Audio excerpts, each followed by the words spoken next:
ये जो जर्नी है कैंसर की, कीमोथेरेपी की, it's a very painful journey. बहुत सारे ये बच्चे हैं जो हॉस्पिटल से कभी घर नहीं जा सकेंगे, तो अगर उनकी लाइफ के कुछ मोमेंट्स में मैं उनको कुछ खुशी प्रोवाइड कर सकती हूँ तो आई थिंक ये बहुत बड़ा मेरे लिए ऑनर है। मेरी अम्मी मेहंदी लगाती हैं, तो वो ब्राइड्स को मेहंदी लगाती थी, तो उनको देख देख के मुझे शौक चढ़ा।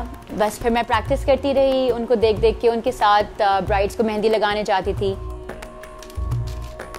यहाँ पे हर गली में मेहंदी वालियाँ हैं। अब आप देखें वो मेहंदी वाली की टर्म भी इतनी डेरोगेटरी टर्म की तरह कहलाई जाती है, जबकि ये प्रोफेशन एक बहुत ही हाईली स्किल्ड प्रोफेशन है। मैंने अपना एक स्टाइल डेवलप किया, काफ़ी ट्रेडिशनल डिज़ाइन से उनको इवॉल्व करके काफ़ी कंटेम्प्रेरी मॉडर्न स्टाइल के डिज़ाइंस बनाए।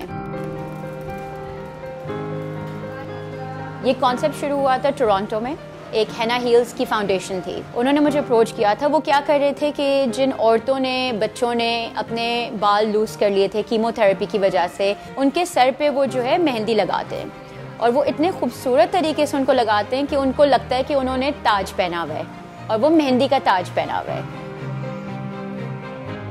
बच्चों से ज़्यादा उनकी अम्मियाँ ने बोला नहीं नहीं, सर पे मेहंदी कैसे लगेगी, सर पे तो नहीं लग सकती। बट खैर उनको पिक्चर्स दिखाई, और इस तरह काफ़ी क्यूरियस होते हैं कि मैं कहाँ से आई हूँ, मैं ये क्यों कर रही हूँ। उनको एक्चुअली इतनी कोई खुशी महसूस हो रही होती है कि भाई कोई आके उनके बच्चों के ऊपर टाइम स्पेंड कर रहा है, उनके साथ उनको हंसा रहा है, उनके साथ खेल रहा है। अब इंशाल्लाह तुम जल्दी से ठीक हो जाओगी, हाँ, और घर जाओगी।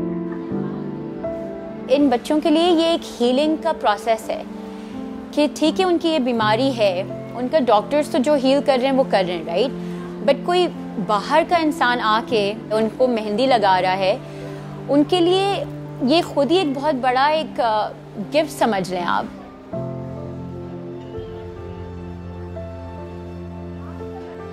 अगर कोई बच्ची जिसके बाल चले गए हैं, अब आप जाके अपना आर्ट उसके साथ शेयर कर रहे हैं, उसके सर को छुपाने की बजाय उसको बोल रहे हैं कि नहीं, आप प्राउडली आप जाओ पब्लिक में, उस प्रोसेस के दौरान ही उस बच्चे की पूरे इमोशंस ही चेंज हो जाते हैं।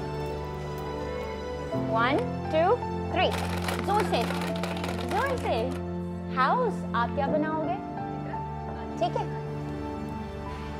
हॉस्पिटल्स में अगर हम as an alternative way of therapy art therapy के जरिए भी कर सकते हैं, तो आई थिंक इससे अच्छी चीज़ तो और कोई होगी नहीं। ये एक्सपीरियंस जो है ना, आपकी पूरी लाइफ को पर्सपेक्टिव में डाल देता है। हम अपनी लाइफ में इतने बिजी हो जाते हैं, डे टू डे की चीज़ों में इतने स्ट्रेस्ड हो जाते हैं कि हम भूल जाते हैं कि द फैक्ट कि हमारे पास सेहत है, और हम वाकई ये नहीं सोचते कि हमसे ज़्यादा भी लोगों के प्रॉब्लम्स हैं। इन बच्चों के साथ इंटरेक्ट करके जितनी खुशी मिलती है, मेरे लिए उनको हंसाना या उनके साथ बातें करना और एक्चुअली उनकी हंसी लेना इज़ द बिगेस्ट रिवॉर्ड।